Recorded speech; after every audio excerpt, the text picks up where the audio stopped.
Olá! Hoje a gente vai mergulhar a fundo numa verdadeira teia de segredos, lá nos capítulos iniciais de O Divórcio Perfeito.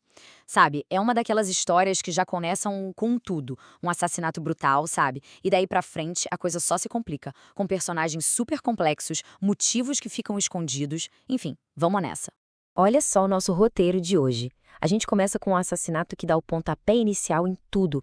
Depois, vamos ver o apelo desesperado de um condenado, o divórcio surpreendentemente calculista de uma advogada, uma cena de cativeiro que dá arrepios, uma fundação de caridade que talvez não seja tão boazinha assim, e por fim, a gente tenta amarrar essa teia de segredos que conecta todo mundo.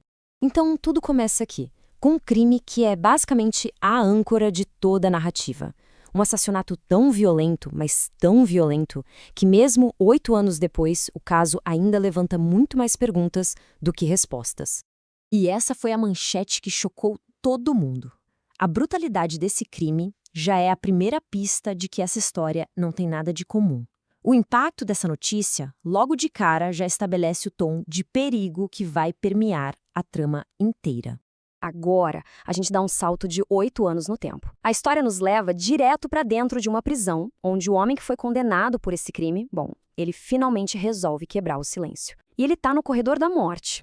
E esse é o Adam Morgan, um romancista que viu a vida virar um verdadeiro pesadelo. Ele foi condenado por matar a amante, Kelly Summers, e há 8 longos anos ele repete a mesma história sem mudar uma vírgula. Ele é inocente. E aqui a coisa fica bem interessante, porque existe um contraste gritante, né? De um lado, a gente tem a história do Adam. Ele jura que foi drogado, que acordou no escuro, que saiu de lá sem ver corpo nenhum. Do outro lado, bom, a conclusão do júri. Eles simplesmente não compraram a história. Pensa bem, dormir enquanto alguém leva 37 facadas do seu lado? Para eles, não tinha dúvida. O veredito foi um só, culpado. Só que a versão do Adam é bem diferente, claro. Ele alega que a polícia armou para ele, ou que no mínimo fez um trabalho muito mal feito. Ele até aponta uma falha que, vamos combinar, é bem suspeita. O exame toxicológico dele demorou demais para ser feito. E ele não fica quieto, não. Ele joga nomes na mesa. O marido da Kelly, o atual marido da própria esposa dele. E aqui a gente tem a declaração final do Adam, uma promessa de lutar pela vida e pela verdade dele até o fim. É o apelo de um homem que está no corredor da morte e que se recusa a ser silenciado. E de repente, a história dá uma guinada daquelas. A gente finalmente conhece a esposa do Adam, a Sarah Morgan.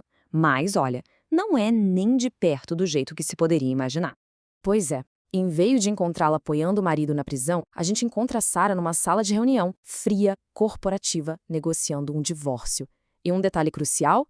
Esse é o segundo marido dela, o que quer dizer que ela continuou casada com o Adam esse tempo todo. Estranho, né? E as exigências dela, nossa, são implacáveis, super calculadas. Um divórcio limpo, rápido e privado. Guarda total da filha. E o mais revelador de tudo, ela quer o lugar do Bob e a parte dele na Morgan Foundation. Fica bem claro que isso é muito mais que o fim de um casamento. É uma jogada de poder. Gente, essa frase é de arrepiar. E o jeito que ela fala, sabe, com uma calma, quase como se não fosse nada, isso mostra um lado da Sarah que é, nossa, muito intimidador. É perigoso.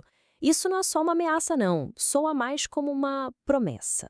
E bem, quando a gente acha que está começando a entender as coisas, a história nos joga numa direção completamente diferente e aterrorizante. Uma perspectiva totalmente nova aparece e é puro pânico.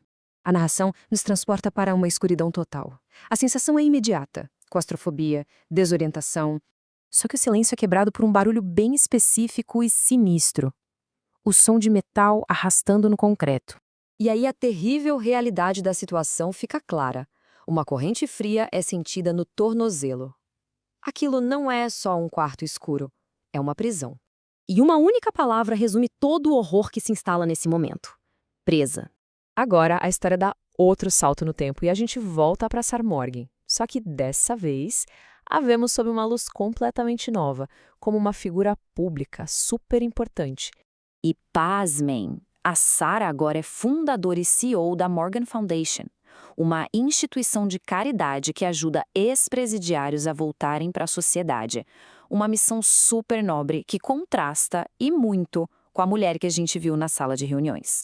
Só que a visão da própria Sarah sobre o trabalho de caridade dela é tudo menos altruísta. Para ela é um jogo de estratégia. Benefícios fiscais, uma imagem pública impecável, influência política. E essa citação só confirma o cinismo dela. A caridade para Sarah é uma ferramenta. É uma fachada de boa vontade que, na verdade, esconde ambições bem mais práticas e calculistas. Ela conhece o sistema e sabe direitinho como usar a seu favor. E agora a gente chega na parte final, onde tentamos juntar todas essas peças que, à primeira vista, parecem não fazer sentido nenhum juntas. A teia de segredos está oficialmente formada. Essa tabela aqui, olha, ela resume o dilema todo perfeitamente. Vamos pensar juntos. O Adam que diz que quer provar a inocência, mas será que ele não é um grande manipulador?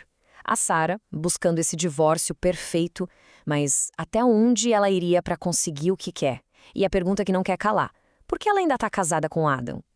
Aí tem o Bob, que quer se reconciliar a todo custo, mas o medo dele entrega que ele talvez saiba de algo bem perigoso sobre a Sarah. E claro, a pessoa no cativeiro. Quem é? O que tem a ver com essa confusão toda? E é assim que a gente termina, com essa pergunta pairando no ar. Num mundo construído com base em mentiras, com advogados que não têm escrúpulos e vítimas escondidas na escuridão, a confiança parece ser um luxo que ninguém ali pode se dar. Afinal de contas, em quem dá para confiar de verdade?